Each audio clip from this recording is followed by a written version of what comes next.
Subscribe गर्नुस् technical पुकार च्यानललाई अनि यो बेल आइकनलाई दबाउनुस् मेरो भिडियोको अपडेट सबभन्दा पहिला पाउनको लागि। नमस्ते, टेक्निकल पुकार युट्युब च्यानलमा हजुरहरूलाई स्वागत छ। म हुँ पुकार महर्जन। आज म तपाईहरुको सामु नयाँ टेक्निकल भिडियो लिएर फेरि पनि आएको छु। आज म यस मेरो भिडियोमा चाहिँ तपाईलाई फोटोमा कलर करेक्सन कसरी गरिन्छ, आफ्नो क्लिक गरेको फोटोमा हुन्छ नि कलरलाई कसरी करेक्सन गर्न सकिन्छ भनेर आज म सिकाउन गएको छु। सिकाउनु भन्दा पहिला तपाईले मेरो युट्युब च्यानललाई चाहिँ सब्स्क्राइब गर्नुभएको छैन भने प्लिज सब्स्क्राइब माइ च्यानल। ल अब सुरु गरौँ।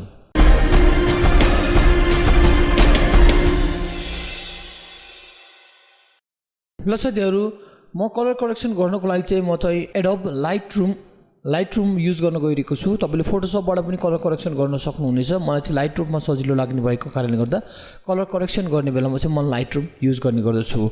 फोटोलाई एडिट गर्ने बेलामा चाहिँ म फोटोशप युज गर्नेछु भने त्यसलाई कलर करेक्सन गर्ने बेलामा चाहिँ म लाइटरूम युज गर्नेछु। मसँग भएको म लाइटरूम ओपन गर्न गइरहेको छु। मसँग लाइटरूम क्लासिक 2018 छ है। तपाईसँग यो चाहिँ मसँग लाइटरूम सीसी छ। मैले यो फोटोलाई एडिट गर्दै थिएँ।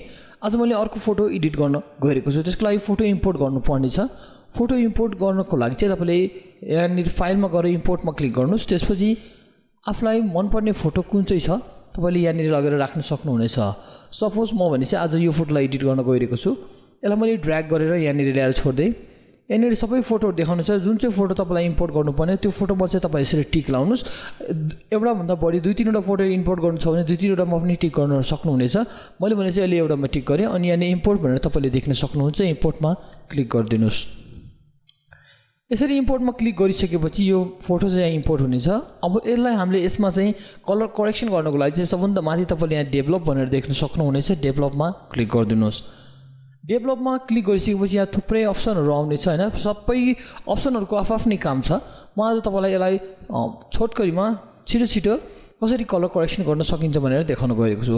सबभन्दा पहिला सुरु चाहिँ तपाईले यहाँनिर गएर चाहिँ यसको एक्सपोजर अलिकति यहाँनिर तपाईले एक्सपोजर यो हिस्टोग्राम हेर्न सक्नुहुन्छ। एक्सपोजरलाई एडजस्ट गर्नुपर्ने छ। मैले एक्सपोजरलाई अहिले एडजस्ट गर्न गइरहेको छु। यति मैले एक्सपोजर राख्दै त्यसपछि कन्ट्रास्टलाई पनि हल्का हो कि होइन यस्तो हल्का बढाइदिनुस्। मैले यो चाहिँ DSLRबाट सुट गरेको हो हैन। तपाईले जुनसुकै मोबाइलबाट खिचेको फोटोलाई पनि तपाईले यसबाट यो सफ्टवेयरबाट चाहिँ तपाईले कलर करेक्सन गर्न सक्नुहुनेछ। अब हाइलाइट टोन अलिकति बढी भएको जस्तो लाग्यो। म हाइलाइट टोन हल्का घटाइदिन्छु। म त्यसपछि स्याडोलाई पनि हल्का घटाइदिन्छु। व्हाइटलाई पनि हल्का घटाइदिन्छु। ब्ल्याक भने चाहिँ तपाईको कपाललाई तपाईले हेर्न सक्नुहुन्छ। कपालमा चेन्जेस आउनेछ। मैले ब्ल्याकलाई चलाएपछि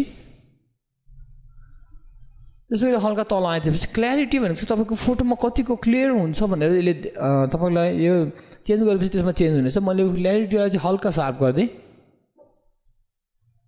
शार्प भन्दा पनि हल्का म डिम गरिदिन्छु। किनभने डिम गऱ्यो भने तपाईको फेसको अलिअलि दाग धब्बाहरू पनि यसले चाहिँ हटाइदिनेछ।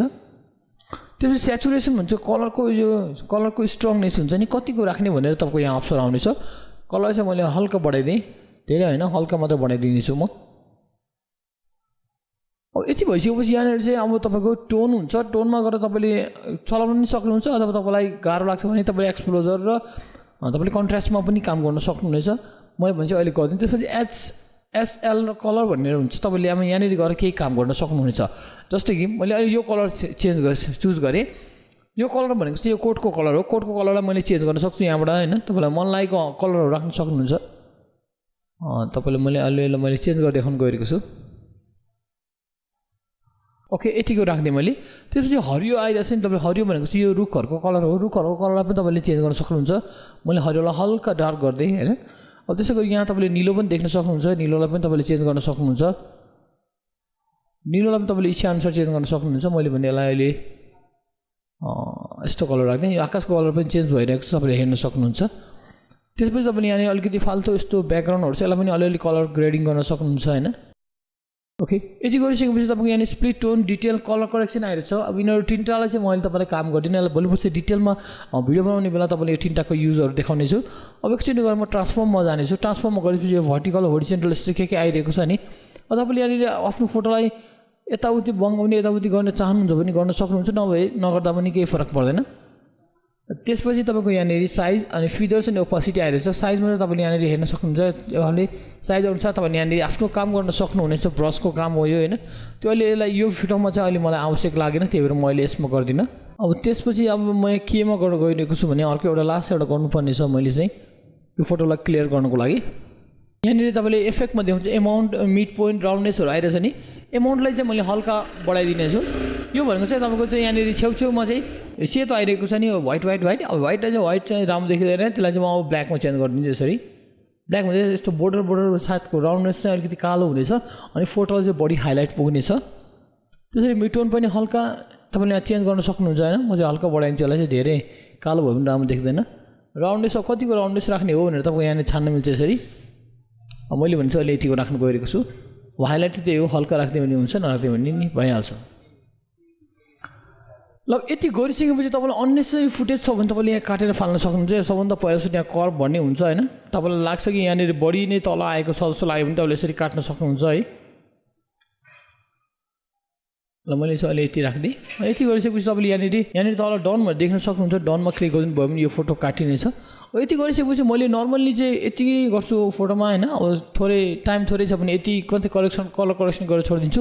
यदि टाइम छ भने यसलाई मैले फेरि यहाँबाट फोटोसपमा पठाएर यसमा फेसको अलिकति अब तपाईँले जुम गरेर हेर्न सक्नुहुन्छ होइन। फेसमा भएको यस्तो सानो सानो दागहरू छ नि, यस्तो दागहरूलाई मैले मेटाउने गर्दछु होइन। अब सपोज अब तपाईँलाई म मेटाउन भनेपछि अहिले अर्को भिडियोमा कुनै भिडियोमा म तपाईँलाई देखाउने छु यसको फेसमा भएको सानो सानो दागहरूलाई कसरी हटाउने भनेर। अहिले भने चाहिँ यो फोटोलाई चाहिँ म यतिकै राख्न चाहन्छु है। आजको भिडियोमा चाहिँ यति कलर करेक्सन कसरी गर्ने भनेर सिकाएको छु। आगामी भिडियोमा तपाईँलाई फेसको दागहरू कसरी हटाउने, फेसलाई कालो फेसलाई कसरी गोरो गर्ने, यस्तो यस्तो अरू भिडियो पनि तपाईँले आफूलाई चाहेको केसमा चाहिँ मलाई कमेन्ट गर्न सक्नुहुन्छ। म तपाईँलाई सिकाउने नै छु। यति नै हो आजको भिडियोमा चाहिँ। खासैदेखि भने अब फोटोमा चाहिँ सबभन्दा मेन काम गर्ने भनेकै कलर करेक्सनले हो होइन। तपाईँको एकदम झुल फोटोलाई पनि एकदम बबाल देखाइदिने गर्दछ कलर करेक्सन गर्न आयो भने होइन। फिल्ममा पनि तपाईँ कलर करेक्सन गर्न जानुभयो भने, भिडियो फुटेजमा जानुभयो भने तपाईँले नर्मल फुटेजलाई पनि सिनेमेटिक फुटेजमा कन्भर्ट गर्न सक्नुहुनेछ। धेरै इम्पोर्टेन्ट छ अहिलेको मोडर्न जमानामा यो कलर करेक्सनको बारेमा तपाईँले जानिराख्नुभयो भने एकदम राम्रो हुनेछ। र साथीहरू यति भन्दै आजको यो भिडियोमा चाहिँ म यति नै भन्दै टुङ्गाउन चाहन्छु होइन। यो भिडियोमा चाहिँ मैले तपाईँलाई लाइटरुमबाट कसरी कलर करेक्सन गर्ने भनेर सिकाएको छु। तपाईँलाई यदि फोटोसपमा कलर करेक्सन सिक्न चाहनुहुन्छ भने तपाईँले मलाई कमेन्ट गर्न सक्नुहुन्छ। म तपाईँलाई फोटोसपमा पनि कलर करेक्सन गर्न सिकाउने छु। आजलाई यति भन्दै चाहिँ म बिदा माग्न चाहन्छु। This much for today. Bye, see you. जय नेपाल।